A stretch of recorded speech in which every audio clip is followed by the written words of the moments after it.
কোনা দিয়ে এখানে আসেন, অসুবিধা নেই, ধরতে হবে। আসসালামু আলাইকুম। আজকে ক্যাবিনেটের নিয়মিত বৈঠক ছিল, অনেকগুলো এজেন্ডা ছিল, প্রায় 10টি। তো আজকে বাংলাদেশের আমি বলবো যে খুবই ইম্পর্টেন্ট একটা দিন। অনেকগুলো ভাইটাল বা ল্যান্ডমার্ক ল আজকে পাস হয়েছে। তো এই বিষয়ে আমাদের আইন অ্যাডভাইজার ডক্টর আসিফ নজরুল বলবেন। Thank you. আসসালামু আলাইকুম, আপনাদের সবাইকে ধন্যবাদ জানিয়ে শুরু করছি। আজকে আমাদের খুবই ইম্পর্টেন্ট 2টা আইন পাশ হয়েছে আর 3টা আইনের নীতিগত অনুমোদন হয়েছে। যে আইনগুলো পাশ হয়েছে চূড়ান্তভাবে, একটা হচ্ছে বাংলাদেশ শ্রম আইন অ্যামেন্ডমেন্ট অর্ডিন্যান্স, আরেকটা হচ্ছে আপনার RPO, representation of people's order, election related যে লটা, representation of people's order, RPO বা গণপ্রতিনিধিত্ব আদেশ, না জি 2025। এই 2টা আইন পাশ হয়েছে আর 3টা আইন নীতিগতভাবে অনুমোদিত হয়েছে। একটা খুবই ইম্পর্টেন্ট আপনারা জানেন, সেটা হচ্ছে সুপ্রিম কোর্ট সচিবালয় আইন।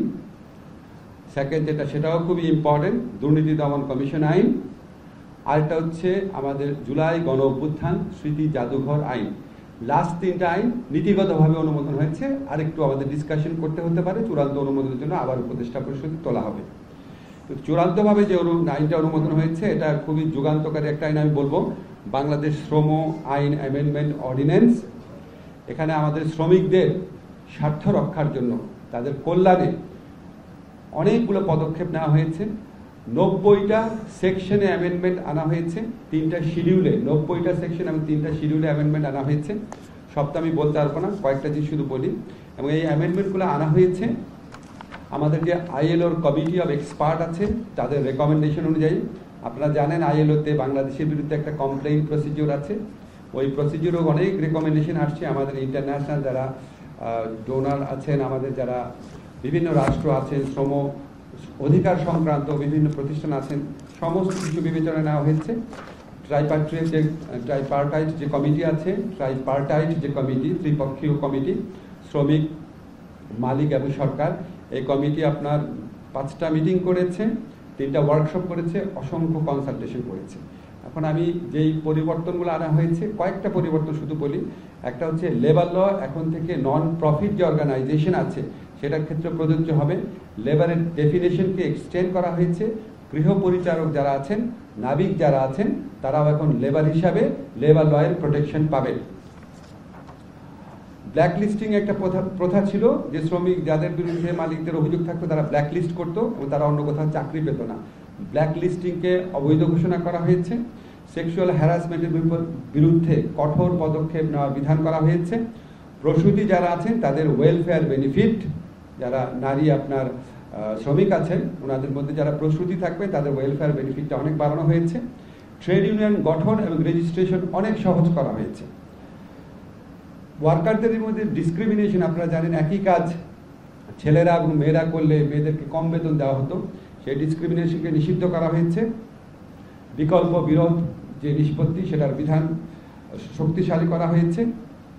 অ্যাক্সিডেন্ট কম্পেনসেশন ফান্ড, যে দুর্ঘটনায় যদি হয় কর্মস্থলে, সেটার জন্য একটা ফান্ড গঠনের প্রস্তুত করা হয়েছে। দুর্ঘটনায় যারা শিকার হবে তাদের পুনর্বাসনের জন্য বা তাদের চিকিৎসার জন্য। আরও অনেক পরিবর্তন হয়েছে, সব আমি বলতে পারবো না। আরপিওর ক্ষেত্রে যে ইম্পর্টেন্ট অ্যামেন্ডমেন্ট গণপ্রতিনিধিত্ব আদেশে, সেটা হচ্ছে ইভিএম রিলেটেড যে বিধান ছিল সেগুলি বিলুপ্ত করা হয়েছে। আইন শৃঙ্খলা রক্ষাকারী বাহিনীর যে ডেফিনেশন, সেখানে আর্মি, নেভি এবং এয়ারফোর্সকে ইনক্লুড করা হয়েছে। পলাতক থাকবে, বিভিন্ন মামলাতে পলাতক ব্যক্তিরা ইলেকশন করতে পারবে না, সেটা ইনক্লুড করা হয়েছে।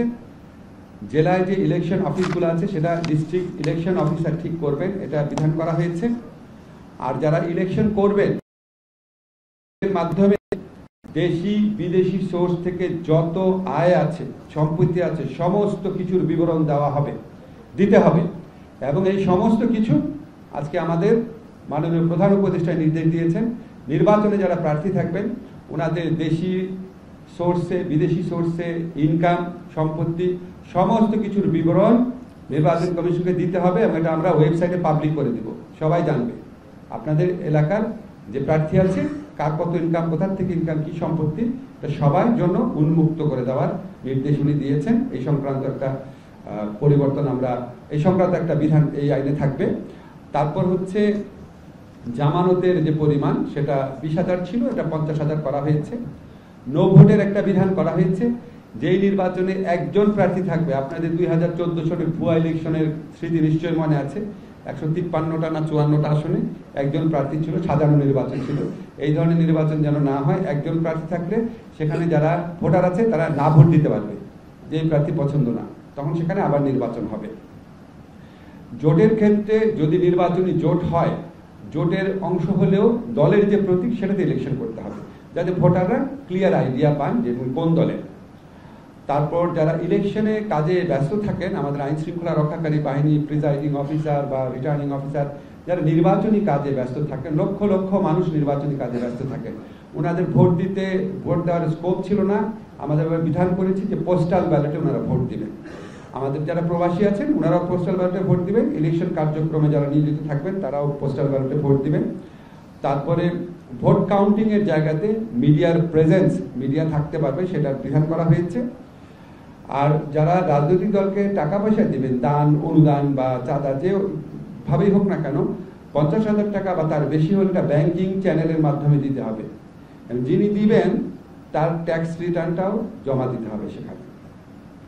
আর ইলেকশন কমিশন একটা, আগে আপনারা জানেন আগের আইনে বিধান ছিল যে কোনো একটা নির্বাচনী এলাকায় যদি কোনো ভোট কেন্দ্রে আপনার গণ্ডগোল হতো, সে ভোট কেন্দ্রের ফলাফল বাতিল করার বিধান ছিল।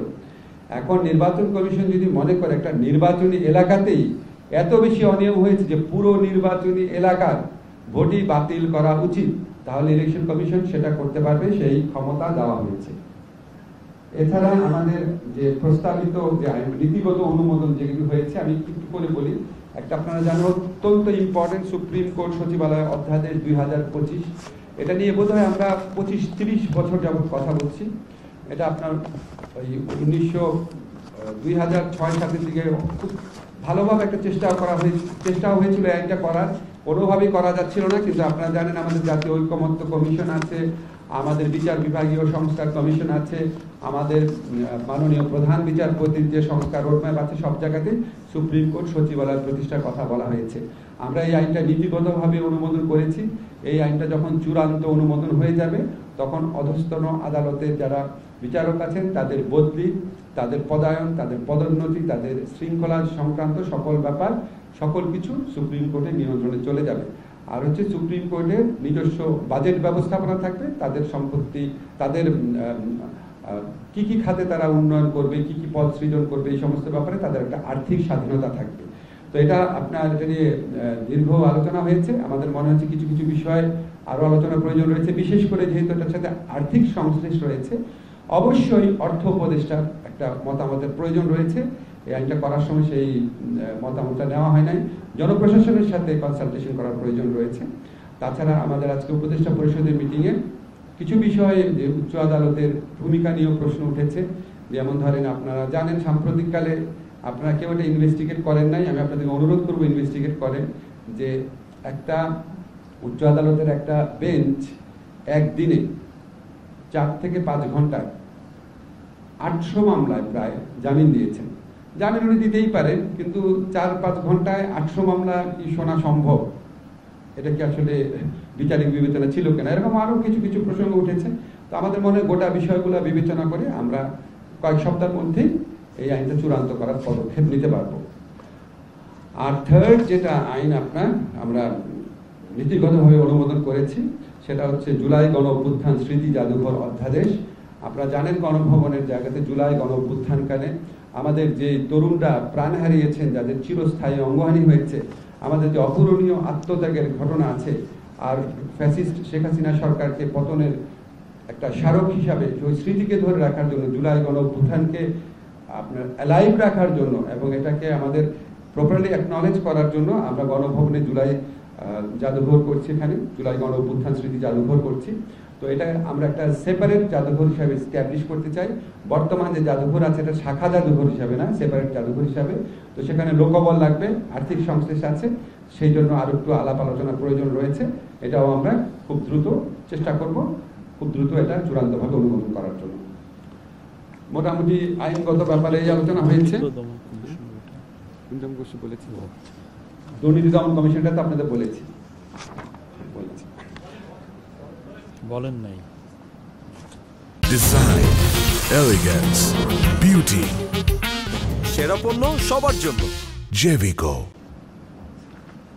আচ্ছা, আরেকটা যে আইন যেটা আপনার নীতিগতভাবে অনুমোদন হয়েছে সেটা হচ্ছে দুদক অর্ডিন্যান্স। হ্যাঁ, সেখানে কিছু কিছু বিধান করা হয়েছে, পুরাটা আমি বলতে পারবো না, আপনাদের সময় লাগবে অনেক। একটা হচ্ছে এখন থেকে আপনার বাংলাদেশে যারা থাকবে, বাংলাদেশি হোক বা বিদেশি হোক, বাংলাদেশে অবস্থানকালে অন্য দেশে যদি কোনো দুর্নীতি করে সেটার বিচারও দুদকের মাধ্যমে, সেটার তদন্ত দুদকের মাধ্যমে করা যাবে। আর ওইখানে জ্ঞাত আয়ের সংজ্ঞাতে বলা আছে, জ্ঞাত আয় মানে বৈধ আয়। জ্ঞাত আয় মানে আপনার মানে জ্ঞাত অবৈধ আয় না, বৈধ আয়, এগুলো ক্লিয়ার করা হয়েছে। যে সমস্ত জায়গায় বাংলাদেশে যে জায়গাতে দুদকের অফিস থাকবে সেখানেই দুদকের স্পেশাল কোড গঠন করার বিধান করা হয়েছে। দুদক যারা চেয়ারম্যান থাকবেন বা দুদকের যিনি প্রধান থাকবেন তাদেরকে বাছাই করার জন্য 7 সদস্যের বাছাই কমিটি করা হয়েছে। সুপ্রিম কোর্টের আপিলেট ডিভিশনের একজন বিচারকের নেতৃত্বটা হবে এবং ওনারা গণবিজ্ঞপ্তির মাধ্যমে প্রার্থী বাছাই করবে। তাছাড়া ওনারা নিজেরাও প্রার্থী বাছাই করবে নিজের বিবেচনায়।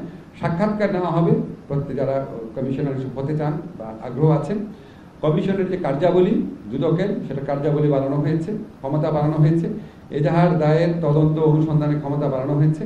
এবং আমাদের আজকে আলোচনায় বলা হয়েছে সবই ঠিক আছে, কিন্তু দুদকের অভ্যন্তরীণ জবাবদিহিতাও প্রয়োজন রয়েছে। দুদকের কাজ দুর্নীতি দমন করা, কিন্তু দুদকের অনেকের বিরুদ্ধে দুর্নীতির অভিযোগ রয়েছে। তো এইটা আমরা খুব সিরিয়াসলি নিয়েছি এবং বলেছি যে আজকে আমরা এটা নীতিগতভাবে অনুমোদন করলাম। আইনটা চূড়ান্ত করার আগে দুদকের যে অভ্যন্তরীণ জবাবদিহিতার মেকানিজম সেটাকে আরো অনেক স্ট্রং করতে হবে। তো এগুলির বাইরে আরো কিছু বিষয়ে আলোচনা হয়েছে, এটা সবই একটু বলেন। আজকে আরও যে কয়টা বিষয়ে অ্যাপ্রুভাল এসছে সেটা হচ্ছে যে যুক্তরাষ্ট্রের মিশিগানের অঙ্গরাজ্য ডেট্রয়েট শহরে বাংলাদেশের নতুন কনসুলেট জেনারেল অফিস স্থাপনের ডিসিশন হয়েছে। এটা ওদের পুরো কাজকে চিফ অ্যাডভাইজার বলেছেন যে এটা পুরো কাজটা যেন অনলাইনে তারা যেন পুরো সার্ভিসটা দিতে পারে, সেটা সক্ষমতা মানে এটা ওপেন করার সাথে সাথেই যেন থাকে, সেই বিষয়ে উনি নির্দেশনা দিয়েছেন। আর অন্যান্য যেগুলো ছিল যে সেবা সহজীকরণ ও দুর্নীতি দূরীকরণের লক্ষ্যে গৃহায়ন ও গণপূর্ত মন্ত্রণালয় এবং এর আওতাধীন বিভিন্ন কর্তৃপক্ষ বা সংস্থা কর্তৃক উন্নয়নকৃত আবাসিক প্লট বা ফ্ল্যাট হস্তান্তর পরবর্তী ব্যবস্থাপনার ক্ষেত্রে বিদ্যমান হয়রানিমূলক প্রথা ও পদ্ধতি পরিবর্তনের প্রস্তাব অনুমোদন হয়েছে। এটা বিষয়ে আমি স্যারকে দিচ্ছি। স্যার এটা কোনটা?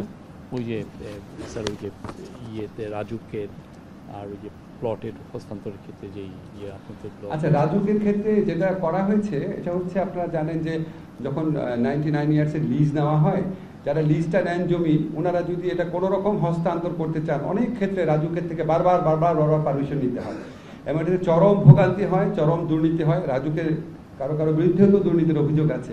এই হয়রানিটা, এই ভোগান্তিটা কমানোর জন্য এই প্রক্রিয়াটাকে সহজ করা হয়েছে। 99 ইয়ার্স যখন লিজ নিবে প্রতি পদে পদে ওনাকে এটা হস্তান্তর করার জন্য বা কাউকে ভাড়া দেওয়ার জন্য বা আপনার যে কোনো ধরনের চুক্তি করার জন্য বারবার রাজুকের পারমিশন নিতে হবে না, অর্থাৎ রাজুকের ইন্টারফারেন্সটা কমানো হয়েছে। এটার সাথে সাথে এটাও আলোচনা হয়েছে যে বিভিন্ন যারা বেসরকারি ডেভেলপাররা আছেন তারা আপনার ক্রেতাদের উপর প্লট বা যারা ফ্ল্যাট ক্রয় করেন তাদের উপর নানা রকম শোষণ করে থাকেন। যে একটা দামে হয়তো প্লটটা বিক্রি করে দিলেন বা ফ্ল্যাটটা বিক্রি করে দিলেন, ওই ফ্ল্যাট আবার আরেকজনের কাছে যখন বিক্রি করতে যায় তখন তাদেরকে আবার টাকা দিতে হয়, একটা নির্দিষ্ট অঙ্কে বিক্রয় মূল্যের অংশ দিতে হয়। আপনারা জানেন যে এই দেশে বড় বড় যারা ভূমিদস্যু আছে তাদের বিরুদ্ধে ব্যাপক অভিযোগ আছে এই ধরনের, এবং তারা ফ্ল্যাট মালিকদের উপর নানান ধরনের নতুন নতুন ট্যাক্স কার্ড বিভিন্নভাবে অর্থ আদায় করেন, একটা মাফিয়া রাজ্য প্রতিষ্ঠা করেন কোনো আপনার ডেভেলপারদের বিরুদ্ধে বা আমরা যাদেরকে ভূমিদস্যু বলি তাদের বিরুদ্ধে এই ধরনের কমপ্লেন রয়েছে। তো এটার ব্যাপারে ব্যবস্থা নেওয়ার জন্য এই সংক্রান্ত যে বিধি আছে বেসরকারি আপনার প্লট বরাদ্দের ক্ষেত্রে বা বেসরকারি আপনার যারা আছেন, ডেভেলপার আছেন, এই সংক্রান্ত যে সংশ্লিষ্ট যে বিধি আছে সেখানেও দ্রুত পরিবর্তনের সিদ্ধান্ত, সংশোধনী আনার সিদ্ধান্ত নেওয়া হয়েছে, যাতে আপনারা এই ডেভেলপারদের কাছ থেকে, বড় বড় ডেভেলপারদের কাছ থেকে যারা প্লট, বিশেষ করে যারা ফ্ল্যাট নিবে, তারা যাতে বাড়তি ভোগান্তির শিকার না হয়। আর আজকে স্থানিক পরিকল্পনা অধ্যাদেশ 2025-এর নীতিগত অনুমোদন হয়েছে। এটা মূলত হচ্ছে যে আমাদের যে টাউন প্ল্যানিং এর সাথে এটা জড়িত, আমাদের মানে এই যে স্পেশাল যেটা প্ল্যানিং, সেটা যাতে এনভায়রনমেন্ট রেগুলেশনগুলো মেনে চলে এবং এই সংক্রান্ত গ্লোবাল যেগুলো কনভেনশন আছে সেই কনভেনশনের সাথে এটা যাতে অ্যালাইনমেন্ট থাকে, সেই জন্য এটা আজকে পাস হয়েছে। এটাই আপাতত নীতিগত অনুমোদন হয়েছে। এটা আগামী সপ্তাহে আবার এটাকে নতুন করে সাবমিট করা হবে ফাইনাল অ্যাপ্রুভালের জন্য। এছাড়া আরও দু একটা বিষয় ছিল, সেটা আসলে আপনাদেরকে ক্যাবিনেট ডিভিশন জানাবেন। Any question please.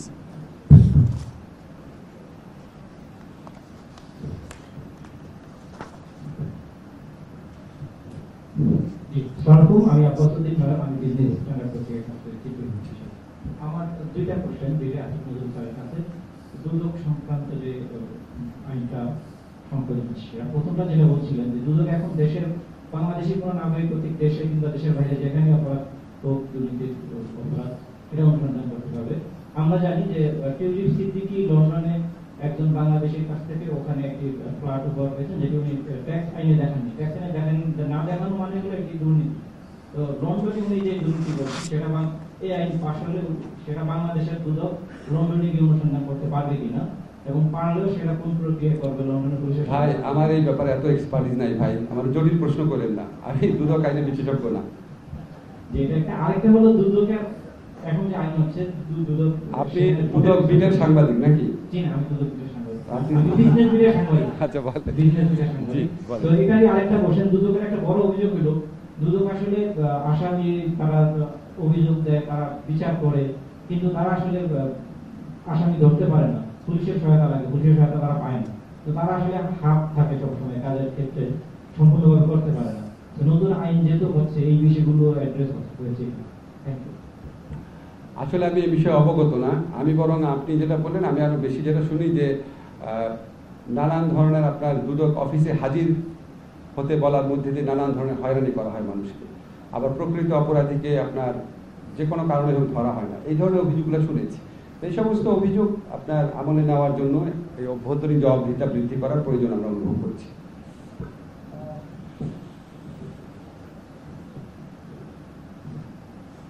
স্যার, আমি মাহমুদ স্থানীয় থেকে আছি। তো একটা প্রশ্ন ছিল যে মামলার জট নিরসনে আপনারা বেশ কিছু উদ্যোগের কথা বলেছিলেন, সেটার অগ্রগতি কতটুকু হয়েছে সে বিষয়ে যদি জানাবেন। আর বেশ কিছু আইন ও বিচার বিভাগের সংস্কারের অগ্রগতি সেটা কতটা হয়েছে বিস্তারিত বলবেন। এটা তো আমি অনেকবার বলি, আমার পেজে আমি দেই, খুব সংক্ষেপে বলি। আমরা যে সংস্কারগুলো করেছি, ধরেন এক্ষুনি আমি এটার কোনো ইম্প্যাক্ট এক্ষুনি আমি পাবো না, এটা টাইম লাগবে, কিন্তু যা যা দরকার আপনি জুডিশিয়ারিতে খবর নিয়ে দেখেন, সেখানে মামলার জট কমানোর জন্য যা যা দরকার আমরা যতটুকু জানা আছে আমাদের সমস্ত সংস্কারই আমরা করার চেষ্টা করছি। হয়তো আপনার অধিকাংশ করে ফেলেছি, অল্প কিছু বাকি আছে। সিআরপিসি, সিপিসি অ্যামেন্ডমেন্ট করেছি, তারপর লিগালি অধ্যাদেশে অ্যামেন্ডমেন্ট করেছি, আপনার জজ কোড, তারপরে ক্রিমিনাল কোড আলাদা করে দিয়েছি, স্পেশালি ট্রায়াল করবে এরকম ডেজিগনেট করেছি। নিম্ন আদালতে বিচারক যে কর্মচারী আপনারা জানেন তাদের ব্যাপারে নিয়োগের ব্যাপারে অনেক দুর্নীতি হয়, এটা জুডিশিয়াল সার্ভিস কমিশনের কাছে দিয়ে দিয়েছি। যা যা জানা আছে করেছি, তারপরও যে যখন সাজেশন দেয় আমরা যাওয়ার আগে যতটুকু পারি করে যাব। কিন্তু আপনাদেরকে আমি সবসময় একটা জিনিস বলি, সংস্কার মানে কিন্তু আইনি পরিবর্তন না। আপনি দেখবেন পৃথিবীতে অনেক দেশে অসাধারণ সব আইন আছে, আমাদের পরিবেশ আইন দেখবেন অসাধারণ আইন, পরিবেশে কী অবস্থা দেখতেই পাচ্ছেন। তো আমরা আইন করে দিয়ে যাব, এখন আইন করে দিয়ে কিছু কিছু প্রাতিষ্ঠানিক সংস্কারও নিব আমাদের অল্প সময় যতটুকু সম্ভব। এখন এটা যদি আপনার সত্যিকার অর্থে পরবর্তীকালে নির্বাচিত যে সরকার আছে ওনারা যদি এই সংস্কার কার্যক্রমকে আন্তরিকভাবে এগিয়ে নিয়ে না যান, তাহলে আমরা কাঙ্ক্ষিত সুফল পাব না। শেষ। আসসালামু আলাইকুম, আমার নাম স্যার মুস্তাফা মল্লিক, আমি চ্যানেলে আছি। স্যার, আমার ছোট ছোট দুটো প্রশ্ন। একটি হচ্ছে যে গণপ্রতিনিধিত্ব অধ্যাদেশ যেটা বললেন, আপনি জানেন যে এবার নির্বাচন যেটা হচ্ছে অনেক প্রার্থী থাকে, কিন্তু প্রত্যেকবারই আমরা দেখি যে নির্বাচনের শেষ দিকে এক প্রার্থীর উপরে যারা প্রভাবশালী দল থাকে তারা আক্রমণ করেন, নানাভাবে প্রচারণাও চালাতে পারেন না। ওই প্রোটেকশনের কথা নিশ্চয়ই এখানে আছে, অথবা ওটা যদি একটু জানাতেন। আর একটা খুবই প্রাসঙ্গিক প্রশ্ন, কিন্তু আজকের সঙ্গে সেটা নয়, যেহেতু উপদেষ্টা পরিষদের বৈঠক হলো গতকালকে, মাননীয় প্রধান উপদেষ্টার সঙ্গে দুটো রাজনৈতিক দলের বৈঠক ছিল এবং তারা উভয়ই বলেছে যে বর্তমান উপদেষ্টা পরিষদের যারা যারা আছেন তাদের অনেকের বিরুদ্ধে তাদের অভিযোগ আছেন এবং তারা বলছেন, মনে করছেন যে তারা বিশেষ বিশেষ দলের পক্ষপাতিত্ব করেন, যেটা তারা মেনে নিতে পারছেন না। এই বিষয়ে আজকে কোনো অনেকখানি আলোচনা হয়েছে কিনা? না, এটা নিয়ে আলোচনা হয়নি, আমরা এগুলো সিরিয়াসলি নেই না। দুইটা দল বলে নাই ভাই, আপনি ভুল করছেন, তিনটা দলই বলেছে। তিনটা দলই বিভিন্ন, ওনারা কিছুদিন পর পর এই ধরনের কথা বলেন, কিন্তু আমাদের সবার সাথে ওনাদের এত আন্তরিক সম্পর্ক, আপনি যদি দেখতেন আপনার অবাক হয়ে যেতেন। তা আমরা মনে করি এটা হয়তো হয়তো রাজনৈতিক কৌশলের অংশ, বা হয়তো জেনুইন কনসার্ন আছে। তো আমার কাছে মানে আমরা এগুলি নিয়ে নিজেরা নিজেরা কথা বলে আর ভাবি যে আসলে ওনারা কি বলতে চান। আমাদের উপদেষ্টা পরিষদে যারা আসছেন, প্রধান যে তিনটা স্টেক হোল্ডার আছে, বিএনপি, জামাত, এনসিপি মানে তখনকার ছাত্র নেতারা, ওনারা প্রত্যেকের ব্যাপারে ওনাদের সম্মতি ছিল, এটুকু আমি জানি। প্রত্যেকের ব্যাপারে ওনাদের সম্মতি ছিল, এটুকু আমি জানি। এবং আমি যখন ওনাদের সাথে কথা বলি তখন মনে হয় আমাদের কার্যক্রমে ওনারা খুবই মানে খুশি আছেন। অ্যাটলিস্ট বিএনপি আর জামাতকে মনে হয় মানে খুবই খুশি আছেন মনে হয়। তারপর মাঝে মাঝে এই ধরনের দাবি করেন। তো আমরা এটা নিয়ে বিচলিত না, আমরা আমাদের দায়িত্ব শেষ করে যত তাড়াতাড়ি যেতে পারি বাঁচবো, এরকম একটা অবস্থায় আছি। স্যার, আমার নাম দেলোয়ার হোসেন, আমি দৈনিক সমকালে কাজ করি। আমি আপনার যে সুপ্রিম কোর্ট সচিবালয় অধ্যাদেশ যেটা বিষয় বলছেন, নীতিগত অনুমোদনের বিষয়, আমরা দেখেছি যে দুইটা বিষয় ইতিমধ্যে আলোচনায় আসছে। যে একটা জুডিশিয়াল সার্ভিস অ্যাসোসিয়েশন যেটা আছেন বিচারকদের সংগঠন, তারা একটি প্রতিবাদ জানিয়েছিলেন যে এখানে তাদের যে পদায়ন পদোন্নতি আপনি যেটা বললেন তারা এটা স্বাধীনতা পাবেন, সে জায়গাতে অ্যাটর্নি জেনারেলকে রাখার ব্যাপারে তারা প্রতিবাদ জানিয়েছেন যে এটা যদি হয় তারা উদ্বেগ প্রকাশ করিয়েছেন। এই বিষয়টি নিয়ে আপনাদের কোনো আলোচনা হয়েছে কিনা, বা এটা নিয়ে কোনো সংশোধনী আছে কিনা? আর দ্বিতীয়ত এখানে আরো একটি বিষয় আমরা জানছি যে এখানে একটা আলাদা কমিশন এটাকে আরো নানা বিষয়ে পরামর্শ বা নীতি বিষয়ে কাজ করার জন্য একটু কমিশন আলাদা নেওয়ার ব্যাপারে একটা আলোচনা ছিল। সেটি এই দুটি বিষয়ে কোনো নিয়ে আপনাদের কোনো উপদেষ্টা পরিষদে আলোচনা হয়েছে কিনা, ওই নিয়ে কোনো উপদেষ্টা পরিষদে কারো উদ্যোগ দিয়ে কোনো আলোচনা হয় নাই। উপদেষ্টা পরিষদে এই অর্ডিন্যান্সের মধ্যে যে বিধান আছে সেটা নিয়ে আলোচনা হয়েছে, এটার মধ্যে আপনি যেগুলি বললেন সেই উদ্যোগগুলো আসে নাই। আর যেহেতু এটা ড্রাফট, এই জন্য আমি খুব স্পেসিফাই করে কিছু বলছি না। আমরা চেষ্টা করছি এটাকে সর্বোত্তমভাবে সর্বোত্তম এবং সবার কাছে গ্রহণযোগ্যভাবে আইন করার জন্য। এটা অনেক বড় একটা চ্যালেঞ্জ, আপনারা জানেন। এটার চেষ্টা কত বছর যাবৎ হচ্ছে, এটা কথা কতদিন যাবৎ বলা হচ্ছে। আমরা সব দিক বিবেচনা করে একটা ভালো আইন করতে চাই দেখে এটা নীতিগত অনুমোদন দিয়েছে, আর একটু আলাপ করে তারপর চূড়ান্ত অনুমোদন দেওয়া হবে। কমিশন আছে একটা, নীতি নির্ধারণের ব্যাপারে দেখার জন্য কমিশন আছে একটা।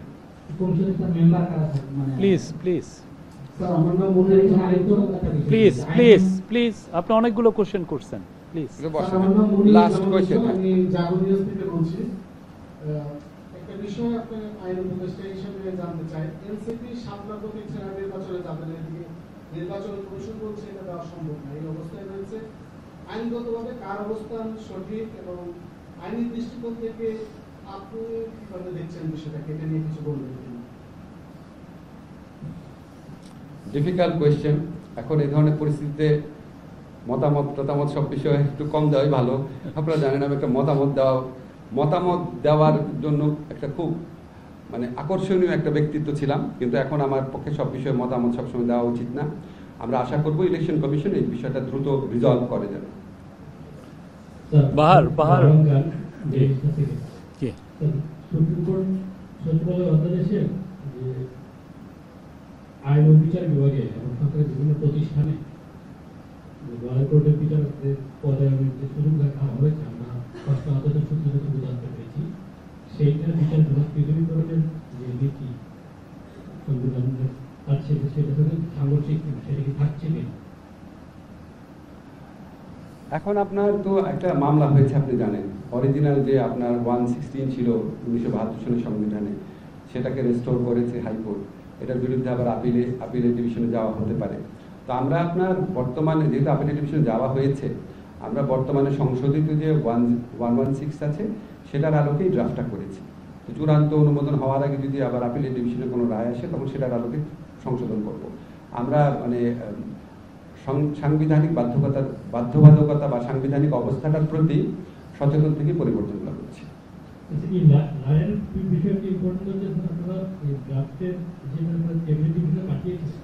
সেখানে আইন বিভাগে লয়ার কোর্টের বিচারকরা আসতে পারবে, অন্যান্য প্রতিষ্ঠান এটা থাকতে পারে কি? আপনি আইন পরিষদ আবার বলেন কি যে যেমন বিচার বিভাগে আইন বিভাগে লয়ার কোর্টের বিচারকরা কেন থাকবে? এটা কিন্তু নির্বাহী প্রতিষ্ঠান, কিন্তু ড্রাফটে সেই সুযোগটা রাখা হয়েছে। সেটা কিন্তু মানে রায়ের ক্ষেত্রে কোনো পার্থক্য করে না। রায় কি করছে সেটা অন্যভাবে করছি। এত অনাকর্ষণীয় আলোচনায় কেন যাচ্ছেন আপনি?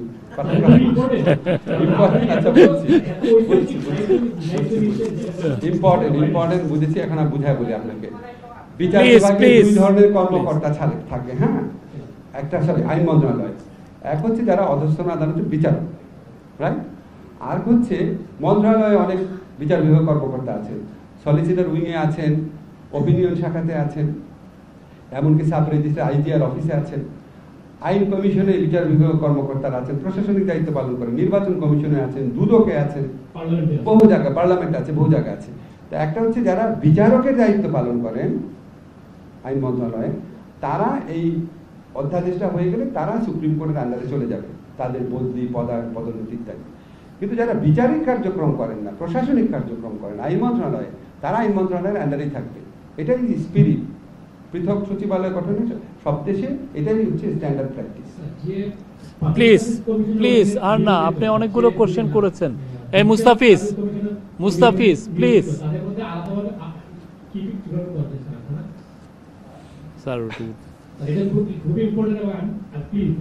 না, আপনি অনেকগুলো কোশ্চেন করেছেন, মুস্তাফিজ যদি পাস হবে সেদিন আপনাকে আমি একটা এক্সক্লুসিভ ইন্টারভিউ দিব, জানেন। না প্লিজ এই মুস্তাফিজ প্লিজ, না আপনি প্লিজ। মহাহিসাব ডিরেক্টরের অধিকার পূর্ণ করার বিষয়ে একটা মানে দায়মুক্তি চাওয়া হয়েছে 12-10। তো এটার বিষয়ে যদি আমরা ডিটেইলস না জানতে পারি আমরা কিভাবে লিখবো? এটা ইম্পর্টেন্ট। আচ্ছা মুস্তাফিজ, আপনি কোশ্চেন করেন প্লিজ। সরি, আমি মুস্তাফিজ নিয়ে আমার প্রশ্ন না, আমি কোনো জায়গায় একটু কনফিউশন দূর করতে একটা প্রশ্ন করছিল যে অ্যান্টি কারাপশন কমিশনের একটা প্রভিশন নিয়ে আপনি যেটা বলছিলেন ওটা যদি একটু আরেকবার বলতেন যে অপরাধ দেশে বিদেশে করা, এটা কি বাংলাদেশের সিটিজেন বাইরে অপরাধ করার কথা বলছেন? বাংলাদেশের সিটিজেন বাইরে থাকলে, বাংলাদেশের সিটিজেন আপনি বাংলাদেশে, ধরেন আপনি বা আমি বা আপনি যদি এমন কোনো অপরাধ করে যেটা আমেরিকায় সংঘটিত হচ্ছে, মানি লন্ডারিং বা যে কোনো পদ্ধতি হোক, তাহলে তো আমার বিচার করতে পারবেই। বাংলাদেশে অবস্থানরত বিদেশি নাগরিক, তাদের দুর্নীতির ক্ষেত্রেও দুর্নীতি দমন কমিশন তাদের এখতিয়ার রাখবে। বাংলাদেশে অবস্থানরত বিদেশি নাগরিক। আরেকটা হচ্ছে যে ওই না ভোটের যে বিধান, এটা কি শুধুমাত্র সিঙ্গেল ক্যান্ডিডেটের ক্ষেত্রে থাকবে? না ভোটের বিধানটা আগে যে না ভোটের বিধান ছিল ওইটা না, কিন্তু না ভোটের বিধানটা আপনি কারেক্ট প্রশ্ন করেছেন। এখন শুধুমাত্র যে সমস্ত সংসদীয় এলাকাতে একজন প্রার্থী থাকবে, শুধুমাত্র সেখানে না ভোট হবে। একজন প্রার্থী, আমরা চাই না বিনা প্রতিদ্বন্দ্বিতায় কেউ ইলেক্টেড হয়ে যাক। আপনাদের জন্য সুযোগ থাকে বলার যে না তোমার আমরা চাই না। আমি বলছিলাম লাস্ট কোশ্চেন, পলাতক আসামিরা নির্বাচন করতে পারবে না, সেটা কি ট্রায়াল অবস্থায় পলাতক নাকি আসলে রায়ের পরে পলাতক, সেই বিষয়ে একটু ক্লিয়ার করুন। পলাতক হচ্ছে আদালত যখন পলাতক ঘোষণা করে। আপনি আদালত যেদিন আপনাকে আসতে বলছে সেদিন যখন আপনি আসছেন না, তারপর পত্রিকাতে একটা বিজ্ঞাপন দিল, তারপর আপনি আসছেন না, আদালত আপনাকে পলাতক ঘোষণা করবে। সেটা বিচার চলাকালীন সময়ই পলাতক হয়। ঠিক আছে, থ্যাংক ইউ। একটু আরো দুইটা বিষয় আজকে হচ্ছে। আজকে আমাদের কমার্স এবং civil aviation adviser Sheikh Bashiruddin এয়ারপোর্টের আগুনের পরে যে আপডেট দিয়েছেন, উনি বলেছেন যে এয়ারপোর্টের কার্যক্রম এখন কার্গো এবং ফ্লাইট অপারেশন পুরোটাই এখন নর্মাল, এবং তারপরেও এয়ারপোর্টে যে একটা বিল্ডিং, কার্গোর যে বিল্ডিংটা অগ্নিদগ্ধ হয়েছে, এটা কিভাবে চালু করা যায় সেটার জন্য ওনারা কাজ করছেন। আজকে বুয়েটের একজন এক্সপার্ট ডক্টর ফখরুল আমিন এটা ইন্সপেক্ট করবেন, ওনার নেতৃত্বে একটা টিম ইন্সপেক্ট করে দেখবেন যে এটাকে কত দ্রুত এই কার্গো এই বিল্ডিংটাকে ইউজ করা যায়। আর এই ফায়ারটা কিভাবে ঘটলো এটার কারণ নির্ণয়ের জন্য আমরা অলরেডি স্কটল্যান্ড ইয়ার্ড, আপনি স্কটল্যান্ড ইয়ার্ড জানেন যে ব্রিটেনের পুলিশ বাহিনী, স্কটল্যান্ড ইয়ার্ড, তারপরে অস্ট্রেলিয়া, চায়না, তার্কিশ গভর্নমেন্টের সাথে আমরা অ্যাপ্রোচ করেছি এবং তারা তাদের কাছ থেকে আমরা অ্যাপ্রোচ করেছি যাতে এটা একটা ফরেন্সিক করা যায়, যাতে এটার আগুনটা কিভাবে ঘটলো সেটা করার জন্য। আর এছাড়া আজকে চিফ অ্যাডভাইজার বলেছেন 1 সপ্তাহ ফায়ার প্রিপারেশনের জন্য, ফায়ার সেফটির জন্য 1 সপ্তাহ সবাইকে ডেডিকেট করার জন্য, যাতে 1 সপ্তাহ ডিক্লেয়ার করা হয় যে এটা ওই পুরো সপ্তাহটা বাংলাদেশের যত প্রাইভেট এবং পাবলিক প্রতিষ্ঠান আছে তাদের যে ফায়ার প্রিপেয়ারনেসটা ওরা চেক করবে এবং দেখবে যে কোনো ফায়ার রিলেটেড কোনো শর্টকামিংস আছে কিনা, কোনো ধরনের সেফটি রিলেটেড কোনো ধরনের কোনো ল্যাকিংস আছে কিনা সেটা তারা দেখবে। এটার জন্য উনি আহ্বান করেছেন এবং এই বিষয়ে অলরেডি অ্যাডভাইজারদেরকে উনি নির্দেশ দিয়েছেন যাতে সমস্ত সরকারি যেগুলো প্রতিষ্ঠান তাদেরকে এটা অলরেডি এই ফায়ার সেফটি বিষয়টা তারা যেন নিজেরা তাদের প্রিপেয়ারনেসটা তারা যেন চেক করে। আর আজকে এই ইলেকশনের প্রিপারেশন নিয়েও অনেক আলাপ হয়েছে। ইলেকশনে জানেন যে পুলিশকে বডি ক্যাম দেওয়ার চিন্তা ভাবনা হচ্ছে এবং সিসিটিভি ইনস্টল করার চিন্তা ভাবনা হচ্ছে। এটা লিগালি কতটুক এটা করা যায়, কিভাবে যিনি বডি ক্যাম পড়বেন উনি কোথায় অপারেট করবেন সেগুলো নিয়ে অনেক আলোচনা হচ্ছে। তো ইলেকশনের প্রিপারেশন নিয়ে একটা বড় দীর্ঘ আলোচনা হয়েছে এবং প্রয়োজনে ড্রোন ব্যবহারের জন্য নির্দেশ দেওয়া হয়েছে। Thank you. এই ছিল আজকের।